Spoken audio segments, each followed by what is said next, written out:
నమస్కారం వార్తల్లోకి స్వాగతం. ముందుగా ముఖ్యాంశాలు.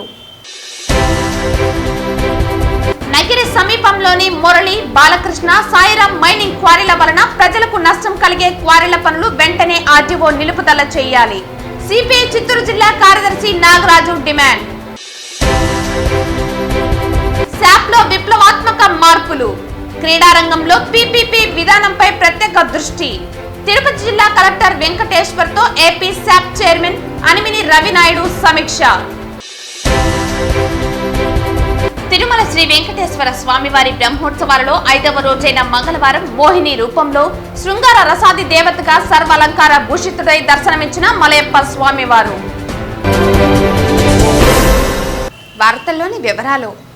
నగిరి పట్టణం సమీపంలోని కీలపట్టుకు చెందిన నాగరాజు కుప్పం రోడ్డులోని సర్వే నంబర్ 49/1 ఉన్న మురళి బాలకృష్ణ సాయిరాం క్వారీల వలన సమీపంలోని ప్రజలకు సన్నకారు రైతులకు నష్టం కలుగుతుందనే ఉద్దేశంతో మంగళవారం క్వారీ వద్ద సిపిఐ ఆధ్వర్యంలో పట్టణ కార్యదర్శి వేలన్, ఏఐటీయూసీ నగర కార్యదర్శి షబ్బీర్ బాషా, దళిత హక్కుల పోరాట సమితి జిల్లా నాయకులు విజయ్ కుమార్ల నాయకత్వంలో నిరసన కార్యక్రమం జరిగింది. ఈ సందర్భంగా సిపిఐ జిల్లా కార్యదర్శి నాగరాజు మాట్లాడుతూ నగిరికి అతి సమీపంలో ఉన్న కీలపట్ల గ్రామం నాగరాజు కుప్పం రోడ్డు వెళ్లే దారిలో సర్వే నంబర్ 49/1 తరతరాలుగా చుట్టుపక్కల ఉన్నటువంటి గ్రామాల్లోని ప్రజలు ఆవలగుట్టలో కీలపట్టు గ్రామం, బీసీ కాలనీ, నత్తం కండ్రిగా, గుడికండ్రిగా, కావేటిపురం, వీరకుప్పం, నాగరాజు కుప్పం, కనికాపురంలోని ప్రజలు రైతులు ఆ గుట్టలోనే ఆవులు మేకలు మేపుకుంటున్న పరిస్థితి ఆనవాయితీగా వస్తుందని, అక్కడే ఉన్నటువంటి చెరువుల్లో కుంటల్లో ఆవులు నీళ్లు తాగి సేద తీసుకుని అవకాశం ఉండేది. కానీ మురళి బాలకృష్ణ సాయిరాం క్వారీ వలన ఈరోజు ఆవులకు మూగజీవాలకు మేతలేని పరిస్థితి, చెరువులో పూర్తిగా నీళ్లు ఎండిపోయే పరిస్థితి క్వారీల వలన వస్తోందని, క్వారీల పనులు పూర్తిగా మొదలైతే అక్కడ జంపర్లు జామర్లు పెడితే చుట్టుపక్కల ఉన్నటువంటి గ్రామాల్లోని బోర్లు నీరు దారి తప్పి నిలిచిపోయే అవకాశం ఉందని పేర్కొన్నారు. ఇప్పటికైనా నగిరి రెవెన్యూ డివిజన్ అధికారి, ఆర్డీఓ, మండల తహసీల్దార్ జోక్యం చేసుకుని ప్రజల యొక్క బాధలను అర్థం చేసుకుని మురళి బాలకృష్ణ సాయిరాంకు సంబంధించిన క్వారీలను నిలుపుదల చేయాలని డిమాండ్ చేశారు. 29న జరిగే సమావేశంలో సంబంధిత అధికారులకు రాతపూర్వకంగా తెలియజేస్తామని, లేని పక్షంలో సిపిఐ ఆధ్వర్యంలో చుట్టుపక్కలున్న గ్రామస్తులను సమీకరించి పెద్ద ఎత్తున ఆందోళన కార్యక్రమం చేపట్టవలసి వస్తుందని అధికారులను హెచ్చరించారు. ఈ నిరసన కార్యక్రమంలో నగిరి పట్టణ కార్యదర్శి వేలన్, ఏఐటీయూసీ పట్టణ కార్యదర్శి షబ్బీర్ బాషా, డిహెచ్పిఎస్ జిల్లా నాయకులు విజయ్ కుమార్ తో పాటు కీలపట్టు గ్రామస్తులు రవి, అబ్రహం, నాగరాజు, కీలపట్టు గ్రామస్తులు పెద్ద ఎత్తున పాల్గొన్నారు. ఈ యొక్క పొల్యూషన్, ఈ యొక్క వాతావరణ కాలుష్యం అంతా పోయి ఆ గ్రామాల్లో పోయి రోగాలు వచ్చే పరిస్థితి కూడా ఈ ప్రజలకు ఉంది. దానికోసం ఈరోజు భారత కౌన్సిల్ సిపిఐగా మేము చెప్పదలుచుకున్నది, ఈ కోరి పక్కన ఉన్నటువంటి వైట్ హౌస్ ఉంది, అదేవిధంగా కావేటిపురం ఉంది, నాగరాజు కుప్పం, అదేవిధంగా జగనానికి సంబంధించిన కాలనీ కూడా అక్కడ ఒకటి ఉన్నది. కాబట్టి ఈ గుట్ట కావతల చెరువు, ఆవులకు సంబంధించిన నీళ్లు కూడా అక్కడ ఉన్నది. పక్కన ఉన్నటువంటి చెరువులో కూడా ఈ యొక్క పొల్యూషన్ పోయి ఆవులు కూడా మేపుకునే పరిస్థితి ఇక్కడ లేడే పరిస్థితిని ఈ యొక్క ప్రభుత్వం అధికారులు కూడా ఇది కల్పిస్తున్నారు. చాలా దారుణం. దీన్ని మేము వేరుగా తీవ్రంగా ఖండిస్తున్నాం. ఈడు ఉన్నటువంటి ఈ యొక్క కోరిల్ని ఎవరు పర్మిషన్ ఇచ్చారు, ఎటువంటి పరిస్థితుల్లో పర్మిషన్ ఇచ్చారు అనేది కూడా ప్రజలకు తెలిసిన అవసరం ఉంది. తూతూ మంత్రంగా గ్రామ సభలు జరిపి, గ్రామ సభలో తూతూ మంత్రంగా ఎవరో కొందరిని తెలుసుకొని వాళ్లకు తూతూ మంత్రంగా రాజకీయ తొత్తులుగా ఉపయోగించుకొని ఈరోజు ఈ క్వారీకి ఇవ్వడం ఇస్తే ఇక్కడ ప్రమాదాలు జరుగుతుంది. ఇక్కడ బ్లాస్టింగ్ జరిగితే ఈ రాళ్ళు, ఈ దుమ్ము, ఈ వాతావరణం మొత్తం కూడా కాలుష్యం గ్రామాల పైన పడుతుంది. ఉన్నటువంటి పక్కన ఉన్నటువంటి వైట్ హౌస్లో సుమారు 1000 మంది కార్మికులు పనిచేస్తున్నారు. ఆ కార్మికులు కూడా ప్రమాదాలు జరిగే పరిస్థితి ఉంది. కాబట్టి దీన్ని మేము తీవ్రంగా ఖండిస్తున్నాం. ఇప్పటికైనా అధికారులు ఈ నగరంలో ఉన్నటువంటి ఆర్డీఓ గారు కూడా ఎంఆర్ఓ గారు ఇద్దరు గుర్తించి ఇది ఎట్లా పర్మిషన్ ఇస్తారు, ఏ విధంగా పర్మిషన్ ఇస్తారో వాళ్ళకు నో అబ్జెక్షన్ సర్టిఫికేట్ ఇవ్వకూడదనేసి మేము డిమాండ్ చేస్తున్నాం. ఆంధ్రప్రదేశ్ క్రీడా ప్రాధికార సంస్థ క్రీడారంగంలో విప్లవాత్మకమైన మార్పులు తీసుకొస్తుందని AP SAAP chairman Animini Ravi Naidu పేర్కొన్నారు. తిరుపతి జిల్లా టీడీపీ అధ్యక్షుడు నరసింహ యాదవ్తో తిరుపతి కలెక్టర్ వెంకటేశ్వర్ను మంగళవారం కలెక్టరేట్లో మర్యాదపూర్వకంగా కలిసి శాలువాతో సత్కరించారు. ఈ సందర్భంగా జిల్లాలోని క్రీడారంగంపై కలెక్టర్తో సమీక్షించారు. ముందుగా శాప్ చైర్మన్ మాట్లాడుతూ క్రీడారంగంలో ఐఏఎస్, ఐపీఎస్ల పాత్ర కీలకమని, తిరుపతి జిల్లాలో క్రీడారంగం అభివృద్ధికి మీ సహకారం అవసరమని కలెక్టర్ను కోరారు. రాష్ట్ర ప్రభుత్వం క్రీడారంగానికి పెద్దపీట వేస్తుందని, దానిలో భాగంగా విద్యాశాఖ మంత్రి లోకేష్ పీపీపీ విధానాన్ని అమలు చేస్తున్నారని అన్నారు. అలాగే తిరుపతిలో స్పోర్ట్స్ అకాడమీ ఏర్పాటుకు టీడీపీ ప్రభుత్వం క్రీడాకారులకు ఇచ్చిన భూములు నిరుపయోగంగా ఉన్నాయని, అకాడమీల ఏర్పాటుకు చర్యలు తీసుకునేలా ఆదేశించాలని శాప్ చైర్మన్ రవినాయుడు కలెక్టర్ను కోరారు. సానుకూలంగా స్పందించిన కలెక్టర్ వెంకటేశ్వర్ మాట్లాడుతూ, యువతను క్రీడల వైపు ప్రోత్సహించేందుకు శాప్ చైర్మన్ పదవి దోహదపడుతుందని రవినాయుడిని అభినందించారు. అయితే రాష్ట్ర వ్యాప్తంగా మోడల్ సెంటర్లను తీర్చిదిద్దాలని సూచించారు. క్రీడల్లో అభ్యర్థుల ఎంపిక విషయంలో శాప్ కూడా కీలకంగా వ్యవహరించాలన్నారు. అలాగే క్రీడా రంగానికి సమకూర్చాల్సిన నిధుల విషయంలోనూ పూర్తి సహకారం అందిస్తామన్నారు. ఈ కార్యక్రమంలో తిరుపతి టీడీపీ నగర ప్రధాన కార్యదర్శి మహేష్ యాదవ్, తెలుగు యువత అధికార ప్రతినిధి తోట వాసు, తెలుగు యువత రాష్ట్ర నాయకులు రంజిత్ నాయుడు, శ్రీరామ్ బాబీ, సునీల్ తదితరులు పాల్గొన్నారు. నన్ను శాప్ చైర్మన్గా నియమించిన తర్వాత తిరుపతిలో స్పష్టమైన మార్పు కనపడాలి.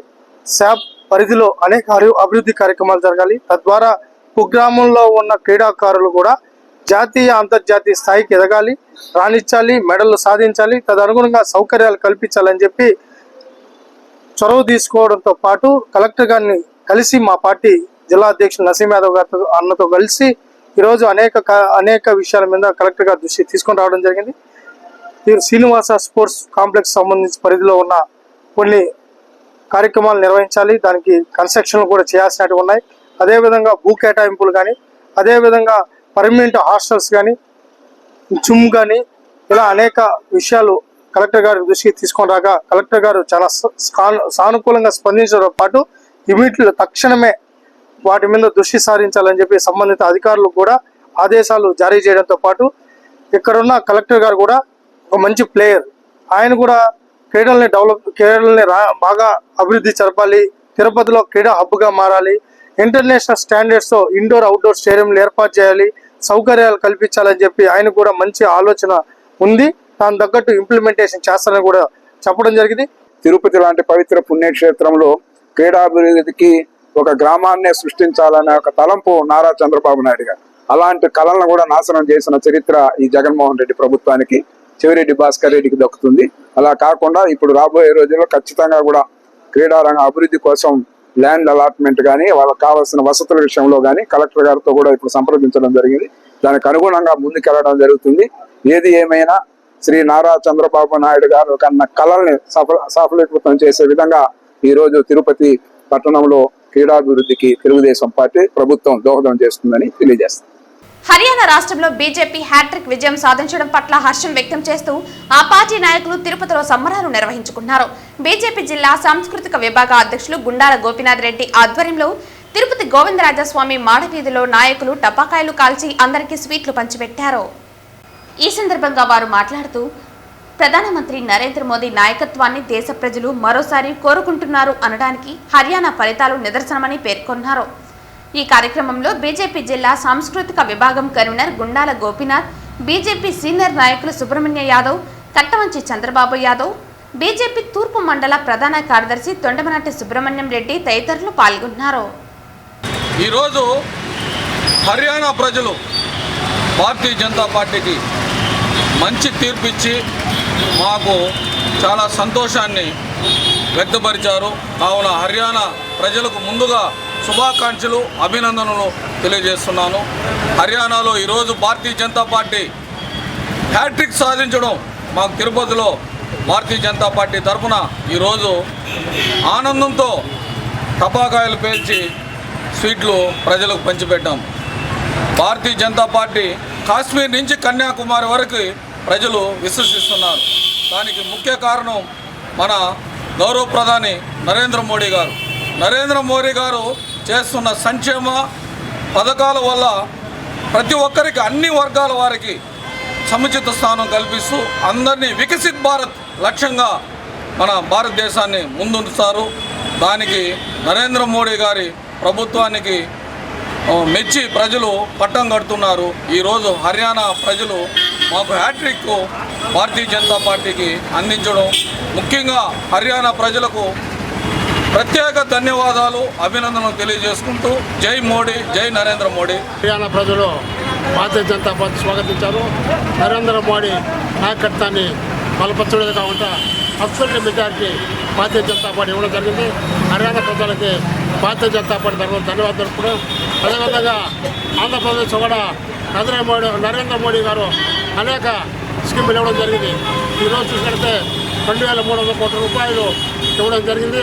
అదేవిధంగా రాబోయే రోజుల్లో కూడా ఇక్కడ ఉన్నటువంటి అలయన్స్లోని పార్టీకి భారతీయ జనతా పార్టీ పూర్తి మద్దతు ఇస్తుందని తెలియజేస్తున్నాం. భారతీయ జనతా పార్టీ ఈరోజు హర్యానాలో 3వసారి హ్యాట్రిక్ విజయం సాధించింది. దీనికి రైతాంగం మద్దతు విరివిగా ఉందనేసి భారతీయ జనతా పార్టీ భావిస్తోంది. అలాగే హర్యానా ప్రజలు 3వసారి నరేంద్ర మోడీ గారిని పెద్ద స్థాయిలో గెలిపించి గత ఎన్నికల్లో 40 సీట్లు ఇచ్చి ఈరోజు 50 సీట్లకు పైగా ఇవ్వడం గొప్ప విజయంగా భారతీయ జనతా పార్టీ భావిస్తోంది. తిరుమల శ్రీ వెంకటేశ్వర స్వామివారి బ్రహ్మోత్సవాలలో 5వ రోజైన మంగళవారం ఉదయం శ్రీ మలయప్ప స్వామివారు మోహిని రూపంలో శృంగార రసాది దేవతగా సర్వాలంకార భూషితుడై దర్శనమిచ్చారు. పక్కనే మరో తిరుచుపై శ్రీకృష్ణుడి అలంకృతుడై అభయమిచ్చారు. ఉదయం 8 గంటల నుంచి 10 గంటల వరకు స్వామివారు 4 మాడవీధుల్లో విహరించి భక్తులకు దర్శన భాగ్యం కల్పించారు. వాహనం ముందు గజరాజులు నడుస్తూ ఉండగా భక్తజన బృందాలు భజనలు కోలాటాలు జీయంగార్ల గోష్ఠితో స్వామివారిని కీర్తిస్తూ ఉండగా మంగళ వాయిద్యాల నడుమ స్వామివారి వాహన సేవ కోలాహలంగా జరిగింది. భక్తులు అడుగడుగున కర్పూర హారతులు సమర్పించి శ్రీవారిని దర్శించుకున్నారు. ఈ అలంకారం ద్వారా జగత్తు అంతా మాయా మోహినికి లొంగి ఉందని, అదంతా తన లీలా విలాసమేనని, తన భక్తులు కానివారు ఈ జగన్మాయ లోలుడు కాక తప్పదని స్వామివారు ఈ రూపంలో చాటి చెబుతున్నారు. వాహన సేవలో తిరుమల పెద్ద జిఆర్ స్వామి, చిన్న జిఆర్ స్వామి, ఈవో శ్యామలారావు, అదనపు ఈవో వెంకయ్య చౌదరి, జేఈఓలు గౌతమి, వీరబ్రహ్మం, సివిఎస్ఓ శ్రీధర్ ఇతర అధికారులు పాల్గొన్నారు.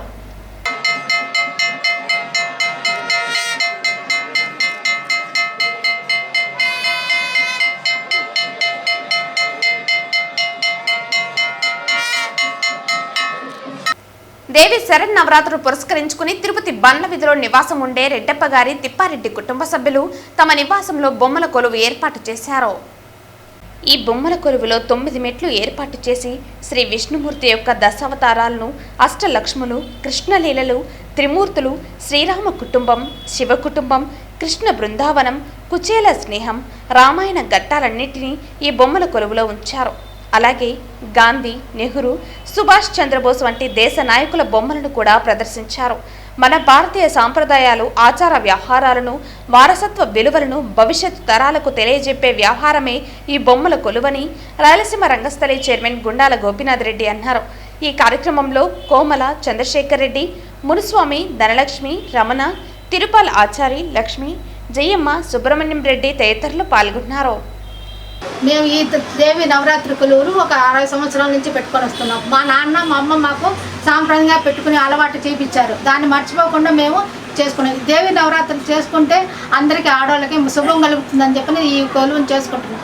దాన్ని మర్చిపోకుండా మేము ఇప్పుడు ప్రతి సంవత్సరం మా అమ్మ నాయన పెట్టినప్పటి నుంచి మేము అదే అలవాటుగా పెట్టుకొని చేపిస్తున్నాం. ప్రతి సాయంత్రంగా అందరూ వచ్చి తాంబూలం ఇస్తాము, అందరికి వచ్చి ప్రసాదం చేసి ఇస్తాము. భక్తులంతా వచ్చి దీన్ని చూస్తారు. ఇప్పుడు కూడా అందరూ వచ్చి ఉదయదర్శనం వరకు ఉంటుంది. అందరూ వచ్చి చూడవలసిందిగా కోరుకుంటున్నాం. గత 60 సంవత్సరాలుగా దేవీ నవరాత్రి మహోత్సవాలను పురస్కరించుకొని వారి పెద్దలు వారికి అందించినటువంటి సాంప్రదాయం మేరకు బొమ్మల కొలువు కార్యక్రమాన్ని ప్రతి సంవత్సరం నవరాత్రి ఉత్సవాల్లో వాళ్ళు బొమ్మలన్నింటి కూడా కొలువు తీర్చి దాన్ని చారిత్రాత్మకమైనటువంటి ఘట్టాలన్నింటిలో కూడా ఇందుకు పొందుపరిచి వారు అందరికీ కూడా దర్శింపజేస్తున్నారు. ఎంతోమంది ఆసక్తులై ఇక్కడికి వచ్చి వీటిని వీక్షించి ఆనంద పారవస్యాన్ని చెందుతున్నారు. అటువంటి మహత్తరమైనటువంటి ఒక సాంప్రదాయాన్ని ప్రతి ఒక్కరికి కూడా పరిచయం చేస్తున్నటువంటి కుటుంబీకులకు మా అందరి తరఫున, భక్తులందరి తరఫున, తిరుపతి పట్టణ భక్తుల తరఫున ధన్యవాదాలు తెలియజేసుకుంటూ వీరికి ఇంకా అనేకమైనటువంటి ఆయుష్ను, ఆరోగ్యాన్ని ఇచ్చే భగవంతుడు ఇలాంటి కార్యక్రమాలు వీరి జీవితంలో మరిన్ని చేయడానికి వారికి ఆయుష్ను, ఆరోగ్యాన్ని ప్రసాదించవలసిందిగా ఆ భగవంతుని ప్రార్థన చేస్తున్నాం. చిత్తూరు జిల్లా చౌడేపల్లి మండలం బోయకొండ గంగమ్మ ఆలయంలో అమ్మవారికి బోయకొండ గంగమ్మ మాజీ చైర్మన్ రమణారెడ్డి దంపతులు పట్టు వస్త్రాలు సమర్పించారు. మాజీ బోయకొండ చైర్మన్ కి ఆలయ మర్యాదలు అందకపోవడంతో సాధారణ వ్యక్తిగానే అమ్మవారికి పట్టు వస్త్రాలు సమర్పించారు. ఈవో ఒక బోయకొండ మాజీ చైర్మన్ ని ఏమాత్రం పట్టించుకోకుండా అవమానించడం బాధాకరం.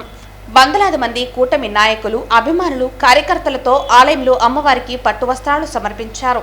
ఎప్పుడూ ఆ గంగమ్మ తల్లి దీవెనలు మాపై ఉన్నాయి. బోయకొండ ఆలయంలో చాలా అవినీతి జరుగుతుంది. త్వరలోనే లోపాలు వెలుగులోకి వస్తాయి. నన్ను అవమానించిన అమ్మవారి కోసం నేను అన్ని భరిస్తున్నా. సీఎం చంద్రబాబు నాకు ఆలయ చైర్మన్గా అవకాశం కల్పిస్తే ఆలయ ఆదాయం 100 కోట్లు చేస్తానని ఆయన తెలిపారు. గతంలో బోయకొండ ఆలయ చైర్మన్గా చాలా అభివృద్ధి పనులు చేశానని, విదేశాల్లో సైతం అమ్మవారి విశిష్టత, ప్రత్యేకతను తెలియజేసి భక్తులతో అభివృద్ధికి తోడ్పడతానని అన్నారు. ఆలయ చైర్మన్గా అవకాశం లభిస్తే అమ్మవారికి పలు సేవా కార్యక్రమాలతో మరో ఇంద్రకీలాద్రిగా అభివృద్ధి చేసి చూపిస్తామని అన్నారు.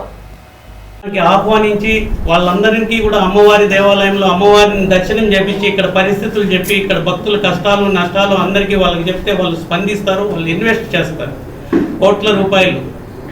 అట్లా చౌల్ట్రీస్ కట్టించాలని మాకు మా గౌరవనీయులు ఆంధ్రప్రదేశ్ ముఖ్యమంత్రి వర్యులు పెద్దలు చంద్రబాబు నాయుడు గారు మాకు అవకాశం ఇస్తే వాళ్ళ అవన్నీ కూడా బయట కంట్రీస్ పోయి ప్రవాసాంధ్రులందరినీ ఆకర్షించి అమ్మవారి కృపకు పాత్రులు చేసి వాళ్ళతో కూడా ఒక 50 కోట్ల రూపాయలతో చౌల్ట్రీస్ నిర్మించాలనే ఉద్దేశం కూడా నాకుంది. అందులో బయట కంట్రీస్లో మా అల్లుళ్ళు ఇద్దరు ఉన్నారు, వాళ్ళ ఫ్రెండ్స్ ఎన్ఆర్ఐస్ ఉన్నారు, వాళ్ళ సంఘాలు ఉన్నాయి, వాళ్ళందరినీ కూడా కలిసి వాళ్ళు కూడా నా అల్లుళ్ళు కూడా దేవుడు అంటే ఏమైనా చేస్తారు, ఎంత త్యాగమైనా చేస్తారు నా బిడ్డలు ఎవరైనా సరే. వాళ్ళందరినీ కూడా పోయి ఇక్కడికి వాళ్ళ ఎన్ఆర్ఐస్ని, ప్రవాసాంధ్రులు, ఈ సేవ టెంపుల్స్ హెరిటేజ్ సంస్థలని అందరినీ కూడా ఇక్కడ ఆహ్వానించి వాళ్ళని అమ్మవారి పాత్రలు చేసి వాళ్ళని కూడా ముగ్ధులు చేసి ఇక్కడ పెట్టుబడులు పెట్టిస్తామని పూర్తి స్థాయిలో మేము నిర్ణయం తీసుకున్నాం మా ఫ్యామిలీలో అందరం కూర్చొని. తర్వాత కాటేజెస్, ఇప్పుడు మనము కొండ మీద నుంచి డౌన్ అవుతాం రోడ్డు, ఆ రోడ్డు పొడవునా కాటేజెస్ కట్టాలి, కింద వరకు కాటేజెస్ కట్టాలి. ఫారెస్ట్ ల్యాండ్ ఇప్పుడు అడ్వాన్స్గా ఒక 10 ఎకరాలు 20 ఎకరాలు నేను ఉన్నప్పుడు అడ్వాన్స్ ప్రపోజల్ 20 ఎకరాలు ఉంది. అప్పుడు 5 హెక్టార్లు అంటే 11 ఎకరాలు తీసుకున్నాము. అప్పుడు ఫారెస్ట్ మినిస్టర్ గారు ఇచ్చారు. ఇప్పుడు ఫారెస్ట్ మినిస్టర్ గారు పవన్ కళ్యాణ్ గారు ఆయన సనాతన ధర్మానికి కట్టుబడి ఉండే ఒక గొప్ప వ్యక్తి. అట్లాంటి వ్యక్తి ఫారెస్ట్ మినిస్టర్ కావడం మన అదృష్టం. శ్రీ వారాహి మాతను శరణు వేడిన వారిని ఎన్నడూ విడిచిపెట్టదని తిరుచానూరు వారాహి ఆలయ వ్యవస్థాపకులు మహారుద్రస్వామి పేర్కొన్నారు. తిరుచానూరు స్వర్ణముఖి నది సమీపంలో కొలువై ఉన్న ఆదివారాయి ఆలయంలో శరన్నవరాత్రి ఉత్సవాలు వైభవంగా జరుగుతున్నాయి. ఈ క్రమంలో సోమవారం శ్రీ వారాహి మాతకు ప్రీతికరమైన పంచవతి దేనాడు వైభవంగా నిర్వహించారు. ఈ కార్యక్రమంలో భాగంగా శ్రీ వారాహి మాతను సుప్రభాత సేవతో మేలుకొల్పి కార్యక్రమాలు నిర్వహించి అమ్మవారు భక్తులకు దర్శన భాగ్యం కల్పించారు. సాయంత్రం అమ్మవారికి సుగంధ ద్రవ్యాలతో, గోక్షీరం, పండ్ల రసాలతో అభిషేకాలు నిర్వహించారు. ఆ తర్వాత హోమాది కార్యక్రమాలు నిర్వహించి భక్తి ప్రపత్తులతో పంచమి హారతులు నిర్వహించారు. భక్తజనులందరూ పాల్గొని తమ మొక్కులు తీర్చుకున్నారు. ఈ సందర్భంగా ఆలయ వ్యవస్థాపకులు మహారుద్రస్వామి మాట్లాడుతూ శ్రీ వారాహి మాతకు సర్వనవరాత్రులు నిర్వహించడం చాలా సంతోషంగా ఉందని అన్నారు. ఈ ఆలయంలో 4 సంవత్సరాల నుండి నవరాత్రులు నిర్వహిస్తూ వస్తున్నామని తెలిపారు. అలాగే శ్రీ వారాహి మాత భక్తులు మున్సిపల్ రెవెన్యూ అధికారి లోకేశ్వర వర్మ మాట్లాడుతూ శ్రీ వారాహి అమ్మవారిని శరణు వేడుకుంటే ఎటువంటి కష్టాలుండైనా మనం బయటపడవచ్చునని అన్నారు. ఈ ఆలయంలో వారాహి మాతను కొలవడం పూర్వజన్మ సుకృతంగా భావిస్తున్నానని అన్నారు. ఈ కార్యక్రమంలో వారాహి మాత భక్తులు, పుర ప్రముఖులు తదితరులు పాల్గొన్నారు. శ్రీ దేవి శరన్నవరాత్రుల్లో భాగంగా శ్రీ వారాహి దేవాలయంలో ఈ నెల 3వ తేదీ నుంచి శ్రీ దేవి శరన్నవరాత్రులు ప్రతిదినము ఒక్కొక్క అలంకారంలో అమ్మవారిని రూపుదార్చి భక్తులందరికీ దర్శన ఏర్పాట్లు, అదేవిధంగా ప్రతిరోజు సాయంత్రం వేళలో చండీ యాగము, వారాహి యాగము, వీరభద్ర యాగం చేస్తూ అమ్మవారికి ప్రత్యేక అభిషేకాలు చేస్తూ వస్తున్నాం. ఈ వారాహి దేవాలయంలో సంవత్సరానికి వచ్చేటువంటి 4 నవరాత్రుల్ని ఘనంగా గత 4 సంవత్సరాలుగా మేము దిగ్విజయంగా జరుపుతున్నాము. అదేవిధంగా ఈ సంవత్సరం కూడా 5వ సంవత్సరం ఇప్పుడు జరిగేటువంటి దేవి శరన్నవరాత్రులు ఈ సంవత్సరంలో 3వ నవరాత్రి. ఈ నవరాత్రిని కూడా అత్యద్భుతంగా భక్తుల సహకారంతో, మిత్రుల సహకారంతో దిగ్విజయంగా జరుపుతున్నాము. చాలామంది వారాహదేవుని కొలవాలంటే సూర్యాస్తమైన తర్వాతే కొలిచే దేవతగా భావిస్తూ భయపడుతూ ఉంటారు భక్తులందరూ. కానీ మనం కోరిన కోరికలను ఈ కలియుగంలో ఖచ్చితంగా ఎప్పటికప్పుడు తీర్చే తల్లి ఈ వారాహి మాత. మనల్ని అందరినీ కాపుగాచే దేవదేవుడు శ్రీమన్నారాయణ పాదాల చెంత ఉన్నటువంటి ఈ దేవాలయంలో అమ్మవారిని కొలుచుకోవడం మా పూర్వజన్మ సుకృతంగా భావిస్తున్నాం. అలాగే ముల్లోకాలను రక్షించే పరమేశ్వరుడు ఉన్నటువంటి కాశీలో కూడా ఆ పట్టణానికి మొత్తం కాపలా కాస్తూ ఉండే అమ్మవారు కూడా వారాహి మాతే. వార్తలు ముగించే ముందు ముఖ్యాంశాలు మరోసారి.